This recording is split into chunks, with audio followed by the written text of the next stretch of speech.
जय। सदगुरु दयाल साहेब की जय। सदगुरु नरेश साहेब की, संत समाज की। ऐसा लगता कोई पंडाल में है ही नहीं, सब उठ के चले गए। कोई है कि नहीं है? जाग रहे हैं कि सो रहे हैं? बोलिए सदगुरु कबीर साहेब की। हमारे महान साहब नरेश साहब ने तो खूब खिलाए पिलाए हैं, फिर भी आवाज बहुत कम है। हो सकता है ठंडी लग रही हो।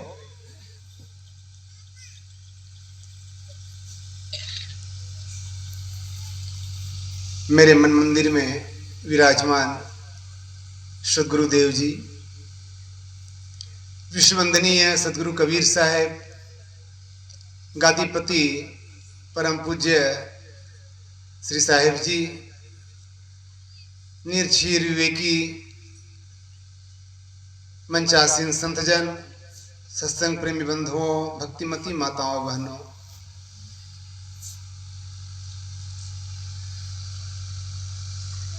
इस पावन ग्राम मूलधर में 50वां कार्यक्रम आज संपन्न होने जा रहा है।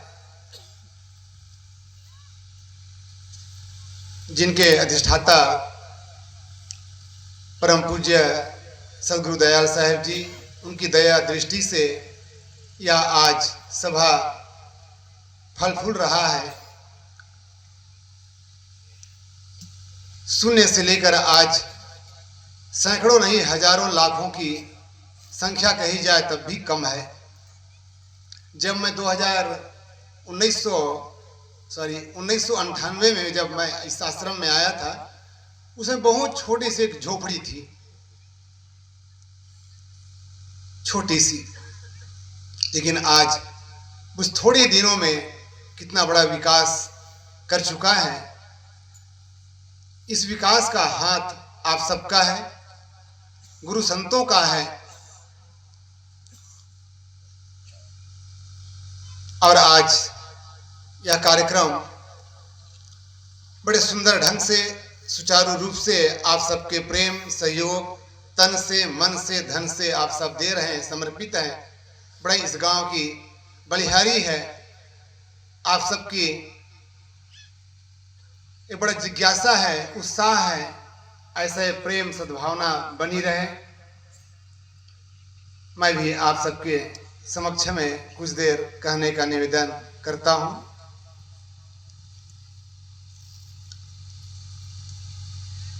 हमारे भजन गायक लोगों से बहुत अच्छे अच्छे भजन सुन रहे थे, मैं भी सुन रहा था, बड़ा मगन लग रहा था। लेकिन सबको झुमाने वाला उसमें एक बैठा हुआ था, बड़ा कलाकार था, केसियो बेंजो वाले। वो तो बजा रहे थे, लेकिन जो तबला बजा रहे थे ना, उसको भी बड़ा बड़ा मगन कर रहे थे। उसके हाथ में ऐसा जादू था, वो भजन के साथ साथ वो फिल्मी में भी ले जाते थे। लेकिन बड़ा वास्तव में कलाकार होते हैं। गाना तो सभी के लिए होता है, लेकिन सबको गाना नहीं आता है। संगीत तो होती है, लेकिन सबको संगीत बजाना नहीं आता है। और बंधुओं, सुनने तो सभी आते हैं, पर सभी को सुनना भी नहीं आता है। इसीलिए किसी ने बहुत सुंदर कहा है, सबको गाना नहीं आता है। गला तो सबके पास है, गला सबके पास है, लेकिन सबको गाना नहीं आता है। और जो गाता है उसको सुनना नहीं आता है, क्यों? गाने वाला सुनता नहीं है, वो सुनाता है।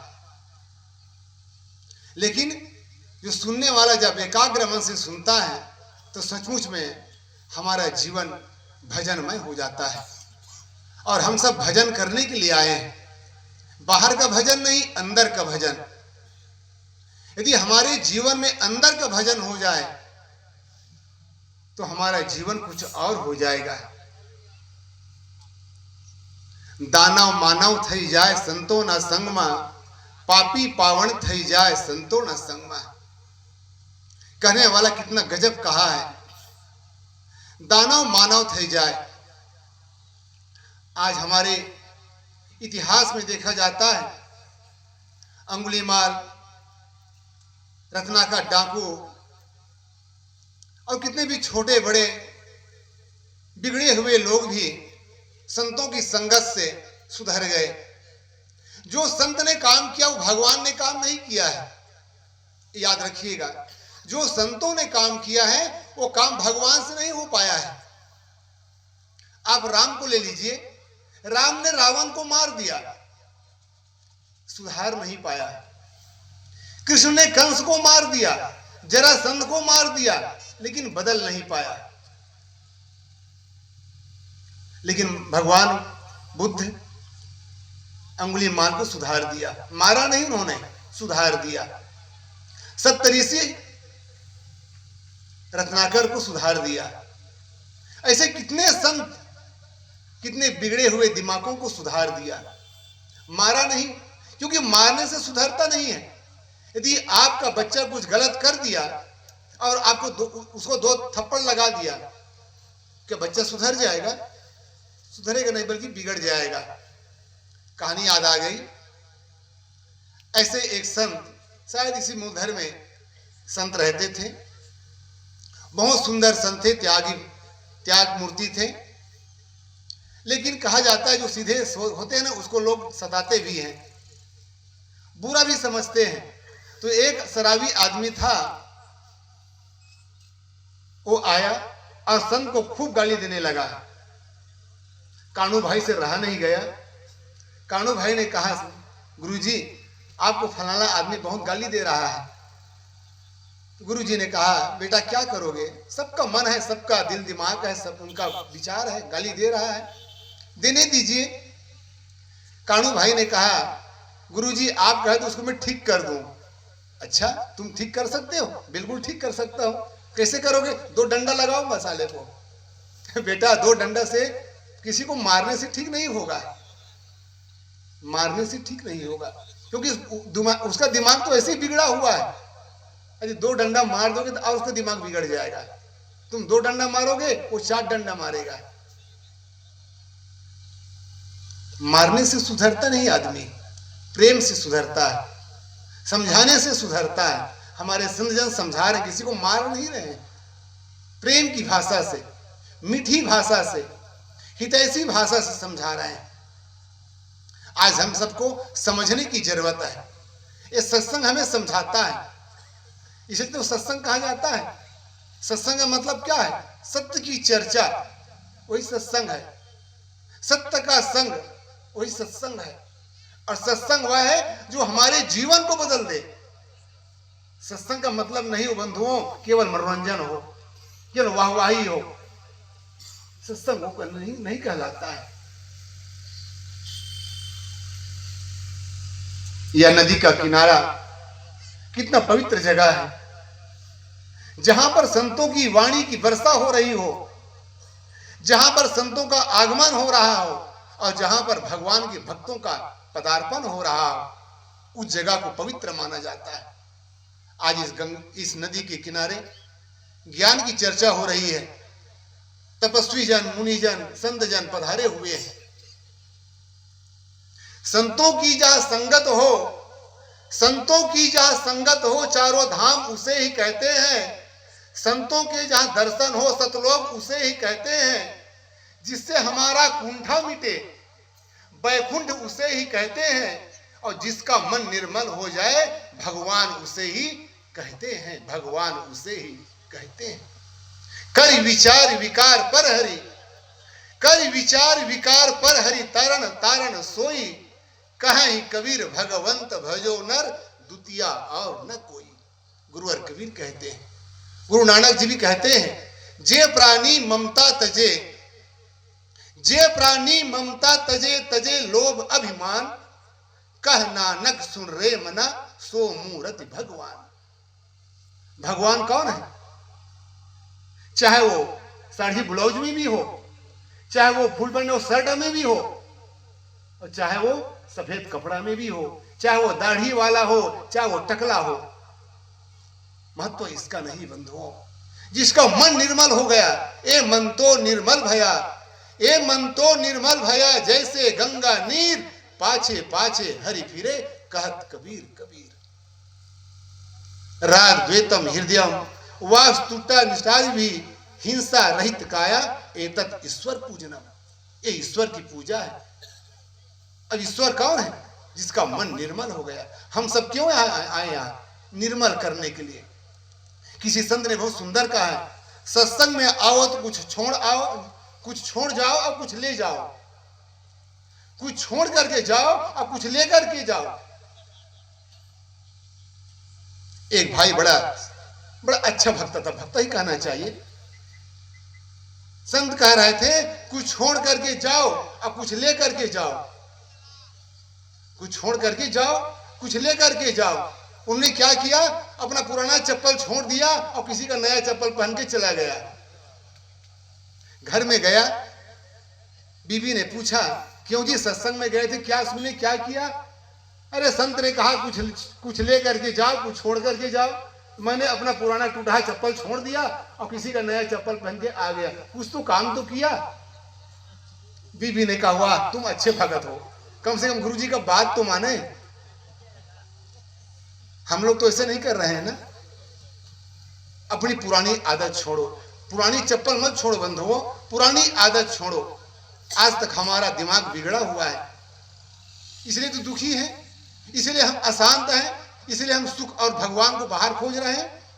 क्या ढूंढ रहे बन बन, घट घट ही समाया है। आज इसको समझने की जरूरत है। समझ क्यों नहीं पा रहे हैं, भटक क्यों रहे हैं? आज पढ़े लिखे लोग हैं, लेकिन आज भगवान के पीछे दौड़ रहे हैं, सुख के पीछे दौड़ रहे हैं। भगवान कहाँ है समझ नहीं पा रहे हैं हम सब।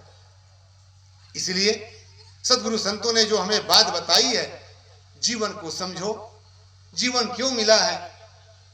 सोचो जरा, करो मन में विचार, मानुष जन्म नहीं हर बार। सोचो जरा, करो मन में विचार, मानुष जन्म नहीं हर बार। क्यों तो आया है इस संसार में, प्राणी क्या तूने पाया है इस संसार में।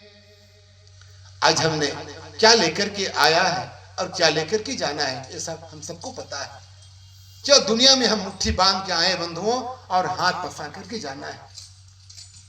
लेकिन केवल इतना ही काम नहीं करना है, हम अच्छे संस्कार लेकर के जाएं, अच्छे कर्म करके जाएं। बाकी संसार में सब छूटने वाला है। धन रहे न जो बन रहे, धन रहे न जो बन रहे, गहे रहे गाँव न ठाव। कबीर जस में, कबीर जग में जस रहे, कर दे किसी का काम, कर दे किसी का काम। किसी गायक ने बहुत सुंदर कहा है, एक लाज आया मनवा, एक लाज आया मनवा, एक लाजवाना, संगी बिना साथी बिना, एक लाजवाना, एक लाजवाना मनवा, एक लाजवाना।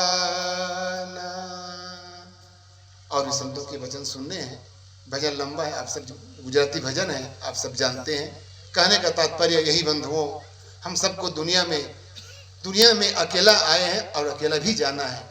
हम अपने अपने घर से अकेला ही आए हैं, अकेला ही आए हैं और यहाँ से अकेला ही जाना है। ये तो संगी साथी बराती जो मिले हैं, चंद मिनटों में छूट जाने वाले हैं। इसलिए जिसके लिए हम संसार में आए हैं, जिसके लिए हमें मानव जीवन मिला है, उस मानव जीवन की महत्ता को समझना है। और समझने के लिए एक ही जगह है, वह सत्संग है। ना इसकी कोई फैक्ट्री है, ना इसकी कोई कंपनी है, ना इसका कोई दुकान है, ना इसका कोई बाग बगीचा है। केवल वो है सत्संग है, अध्यात्म है। इसलिए संतों से जुड़े रहिए, ग्रंथ पढ़िए और अच्छे पंथों का अनुसरण करिए, तभी हमारा जीवन शांतिमय होगा, सुखदमय होगा, आनंदमय होगा। इसलिए ज़्यादा न कहते हुए एक आप सबको मैं आमंत्रित करता हूँ 20, 21, 22 दिसंबर को कबीर पारक आश्रम सूरत सनिया हिमाद में 3 दिन का बृहद कार्यक्रम रखा गया है, जिसमें परम पूज्य सदगुरु धर्मेंद्र साहब जी प्रयागराज से अपनी संत मंडली सहित पधार रहे हैं। इसलिए आप सब से निवेदन है, आप सब कबीर पारक आश्रम सूरत में पधारे और हम सबको सेवा का अवसर दें। बोलिए सदगुरु कबीर साहेब की, सदगुरु दयाल साहेब की जय। साहेब बंदगी साहेब साहेब।